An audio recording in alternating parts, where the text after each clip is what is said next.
tayo kay Ate Tess, Sister Tess. Kaya hatid na siya ngayon sa kanyang huling hantungan. Ay, huling araw. Si Sister Tess, ano namin yan sa choir.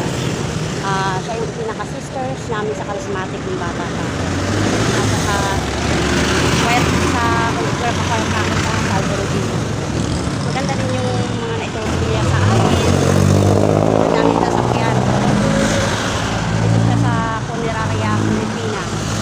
Nakahimlay. Ako'y tatawid. Ang daming sasakyan. Ang bibilis ng mga motor. Yan. Dalawin natin siya. Ay. Dito na ako. Yan. Selfie muna. Isang kayo. Saan mo?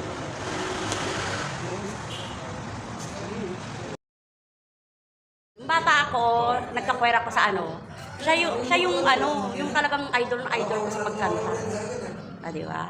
Yun o, trophy niya o. Meron pa isa yan. Ang galing talaga. Ayan, si Sister Tess.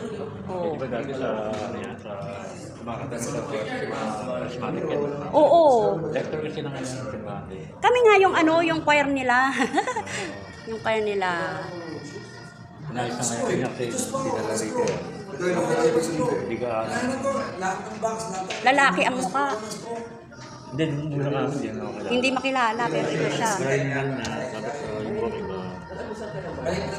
Naku, sayang nung nabubuhay siya, hindi ko man lang siya nakita at nayakap. Oo, kasi ano nga, na-lost memory kasi ako, kuya. Tapos nakalimutan ko na yung mga moments and memories. Kailan lang bumabalik? Kaya... Hindi naman. Paano na meron ko ng ano? Memory gap meron? Hindi, nag-mission ako kasi para bang nung nasa abroad ako, inerase niya yung mga moments ko at saka yung memories ko na malulungkot. Diba? Ala, talaga? Oo nga, no. Ayun yan, 70, ngayon yung 70. Kasi lang dinala siya. Mamaya ang ano niya, huling lamay. Nako, Sister Tess, hindi na ako makakapaglamay maghapon kasi ako po ay may mission therapy today. Ito na ICU niya. Itsura na mama. Oo nga, no. Kasi nahihirapan ko. Ang dami siyang ginawang laboratory. Ano yan, siguro sa sa paninigarilyo niya. Naka-low blood siya eh. Oo nga.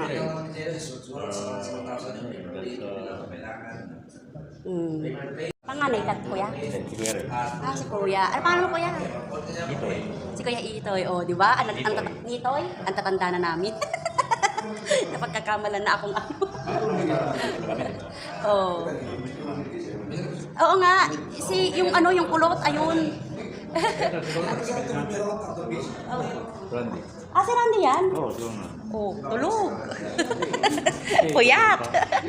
Sabi pa kami dito eh. Puro lalaki, Ikaw na lang ang babae. Asan na yung babae niyo? Kuya naman yung makakal sa akin. Yan. Di ba? Ikaw rin ang naman tayo kita ulit. Sayang lang. Nung nakaraan. Hindi ka makakapaglalakad. Hindi ako makakapagdala. Babay naman. At Kasi least, bukas ang libing niya. bukas. Sa Ola din. Ola yung mas. Sa Ola. 8 ng umaga. Shaker mate kasi siya eh. Shaker mate. Ikay kami. Sa Guardian of God. Ipag-pray na lang natin ang kaluluwan, Sister Tess. Naway, diretso siya. Marami naman ang mamahal sa kanya. Lag na lang namin yan. At saka yung sitwasyon na kung alam ko lang na nagkasakit siya, therapy sana kita kaya lang, wala na. Hindi po, therapist po ako. Nag-mission therapy po ako sa iba-ibang lugar.